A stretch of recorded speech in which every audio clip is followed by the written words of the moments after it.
Вы знаете, все дети, они талантливые, только этот талант нужно вовремя раскрыть.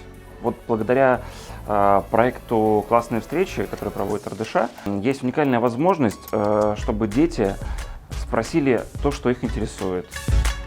Есть некая таинственность, когда ты слушаешь радиостанцию, ты слышишь голос, но не видишь человека. Это суфлер. А скоро мы выйдем в эфир. Секретная информация. Сейчас я буду заходить в монтажный лист. Выпуск у нас будет в 14 часов. Вот так вот. С распечатком полностью выпуск. Здравствуйте, на телеканале «Россия Вести», в студии Денис Лунчаков и главное к этому часу. Мне было интересно, я приходил на местную радиостанцию, я жил тогда в городе Новый Уренгой, я там закончил школу. Вот. С этого, наверное, и пошло мое любопытство к этой профессии. А потом уже в институте у нас были студенческие проекты как на радио, так и на телевидении. Соответственно, вот они, наверное, и подстегнули меня пойти дальше в эту профессию. Так, ребята, добрый день! С Новый год!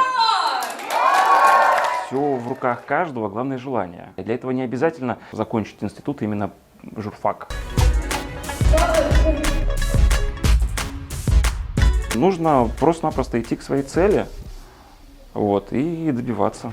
Понимаете, когда выпуск у тебя длится 40 минут или час, выучить все досконально, чтобы не запинаться, это невозможно.